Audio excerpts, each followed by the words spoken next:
Oh mãe, olha cá o gajo do meu irmão que está aí a me perturbar, opá.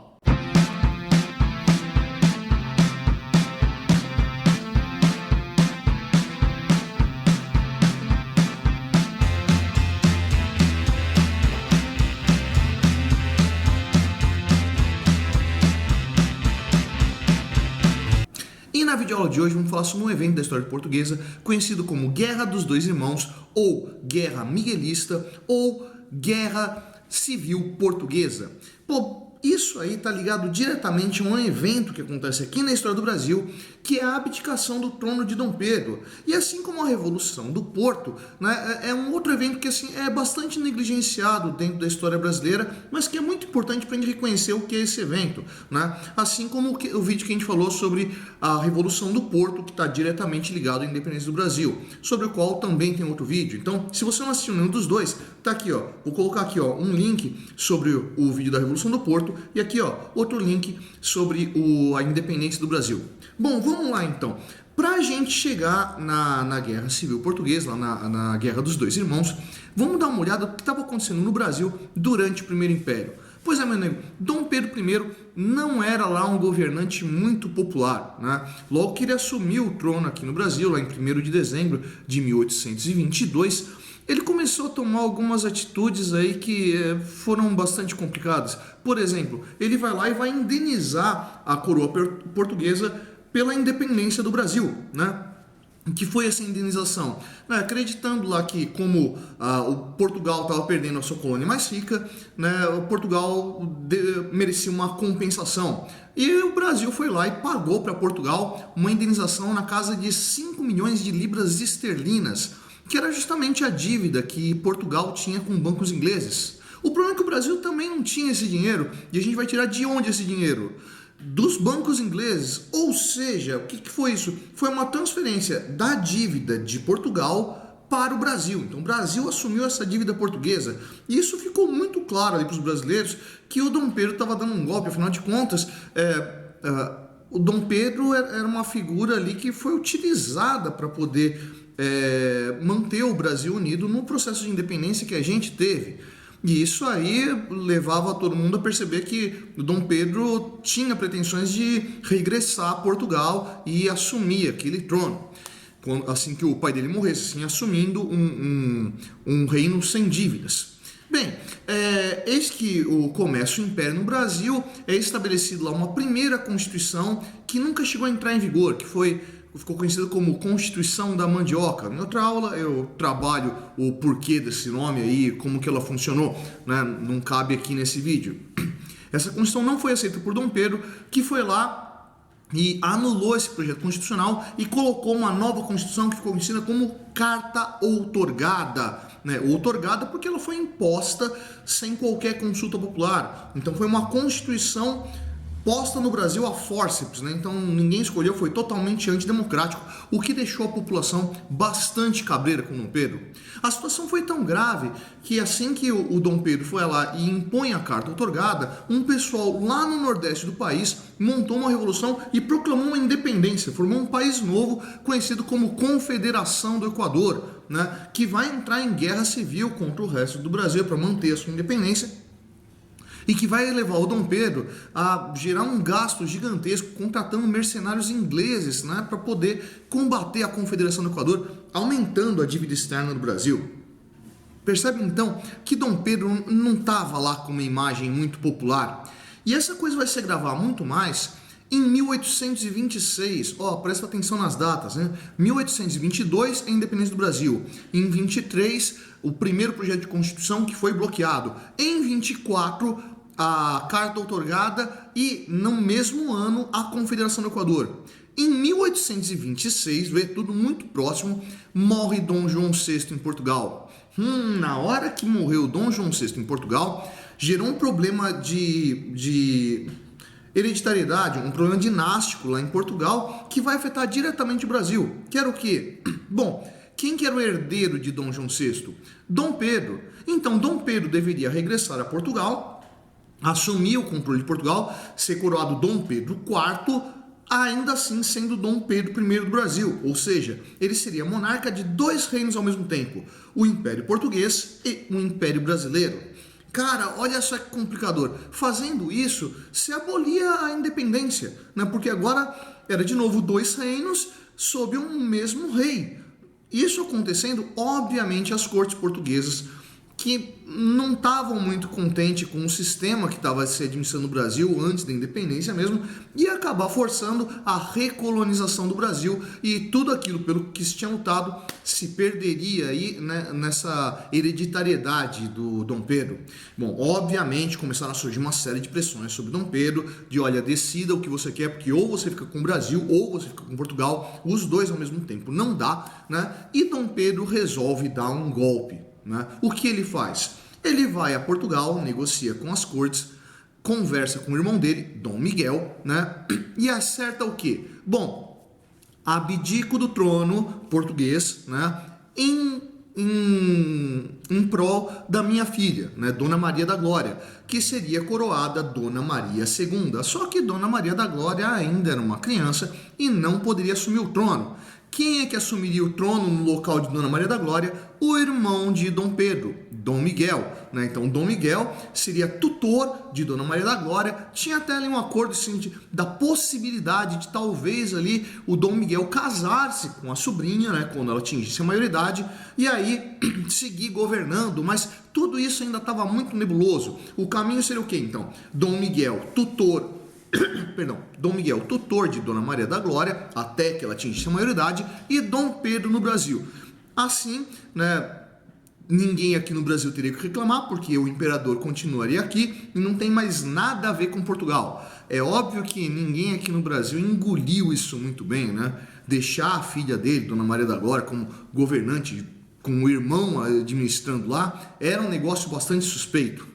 Bem, Dom Miguel também não ficou muito feliz com essa ideia, percebendo que, bom, ele jamais seria rei, a não ser que se casasse com a sobrinha, né? Porque ele estava fora da linhagem. No entanto, né, ele era o segundo na linha de hereditariedade. Aproveitando-se disso, grupos dentro da corte portuguesa, né, vão começar a negociar com Dom Miguel. Porque dentro das cortes portuguesas, que é o parlamento português, vão surgir ali 2 grupos que vão começar a questionar o sistema administrativo português. Um determinado grupo apoiava um sistema mais centralizado, né, com um poder mais concentrado na mão do imperador. Outro grupo acreditava que era necessário ali ter um sistema mais parlamentar, né, mandar mais o poder para a mão do legislativo, ficar concentrado nas cortes. Pois é, esse segundo grupo vai perceber nesse lapso de poder uma possibilidade de transferir o poder para as cortes com o auxílio de Dom Miguel. Como eu disse, Dom Miguel tinha muito pouca chance de assumir a hereditariedade e deixar ali uma descendência dentro da monarquia portuguesa. Então, eis que surge a possibilidade. As cortes convencem Dom Miguel de que, já que Dom João morreu e Dom Pedro I não assumiu o trono, não tinha como ele transferir para Dona Maria da Glória uma coroa que nunca foi sua. Bom, se ele abdicou do trono, a quem deveria passar a coroa então? Ao segundo na linha de hereditariedade, no caso, Dom Miguel. Então, 2 anos depois desse golpe de Dom Pedro, Dom Miguel dá um contragolpe. Em acordo com as cortes portuguesas, ele vai lá e assume o governo português como legítimo rei de Portugal. Meu nego, na hora que isso acontece, Dom Pedro I aqui no Brasil começa a arrancar os cabelos, porque ele percebe que com esse golpe ele perderia Portugal. Perdendo Portugal, ele teria que se contentar apenas com o Brasil. E o Brasil, a situação não estava muito fácil.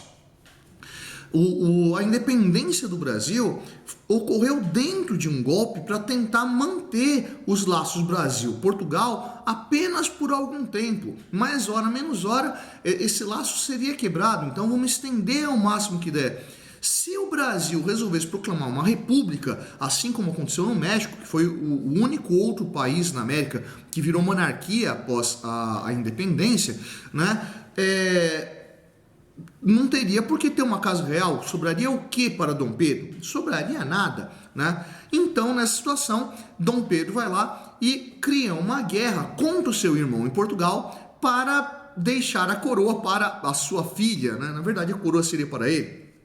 Começa então essa chamada Guerra dos Dois Irmãos. De um lado, Pedro, do outro lado, Miguel, disputando a coroa portuguesa, né? Ou para Miguel ou para Dona Maria da Glória, né? Obviamente, quando isso acontece, no Brasil o pau começa a comer, né? Olha lá, agora o Dom Pedro foi desmascarado, tá explícito agora que ele quer a coroa portuguesa para ele, unindo Brasil e Portugal. Cara, não podia ficar assim. Começa a surgir manifestações nas ruas, pessoas exigindo que Dom Pedro abdicasse de vez disso e parasse de gerar gastos para o Brasil com essa guerra contra o seu irmão em Portugal, deixasse que o irmão dele assumisse Portugal e ficasse apenas com o Brasil, cortando de vez os laços Brasil-Portugal. Pois é, essa crítica foi tão grande que Dom Pedro começou a perder as estribeiras nessa situação e começou a reagir de uma forma muito negativa em relação ao povo. Pois essas reações de Dom Pedro frente às manifestações vai levar com que a oposição aumente. Vai chegar uma hora que os assessores ali, a parte da Assembleia que apoiava Dom Pedro, falou, vamos tentar tirar esse cara da cena, tirar esse cara desse ambiente que está sendo muito complicado, remove esse cara daqui, manda ele lá para Minas Gerais. O cara vai para Minas Gerais, mas quando chega em Minas Gerais, danou-se, o pau tá comendo lá também, ele foi muito mal recebido, então a situação começou a ficar muito drástica, né? Bom, já que não dava para manter isso em paz, vamos tentar criar uma imagem positiva para Dom Pedro. E aí se organiza no Rio de Janeiro uma festa para recepcionar o retorno de Dom Pedro ao Rio de Janeiro. Essa festa aí acabou saindo pela culatra, tanto que ela ficou conhecida como Noite das Garrafadas. Cara, o que foi a Noite das Garrafadas? Né? Fizeram essa festa aí para receber Dom Pedro no Rio de Janeiro. Só que para conseguir arregimentar um grande público, mostrar, olha quanta gente está aqui no Rio de Janeiro apoiando Dom Pedro, fizeram uma boca livre, né? Comida, bebida de graça, música, dança, e aquele bando de gente lá comendo, bebendo, dançando e bebendo mais, e dançando mais e bebendo mais, comendo mais e bebendo mais. Chegou uma hora que o álcool começou a fazer efeito e alguém que estava ali só para aproveitar a boca livre, mas que não gostava de Dom Pedro, começou a falar mal de Dom Pedro. O que aconteceu então? O pau comeu na festa. O pau comeu na festa e esse quebra-pau ultrapassou as fronteiras da festa e começou a atingir toda a cidade do Rio de Janeiro, que foi estraçalhada justamente na hora que Dom Pedro estava chegando. Como estava rolando uma festa e na festa estava rolando bebida, qual que era a arma que se utilizou? As garrafas. Por isso, Noite das Garrafadas. Cara, isso ganhou uma repercussão gigantesca dentro da mídia brasileira e, obviamente, na mídia portuguesa, que Dom Miguel vai fazer questão de divulgar aí o quanto a imagem de Dom Pedro não era positiva.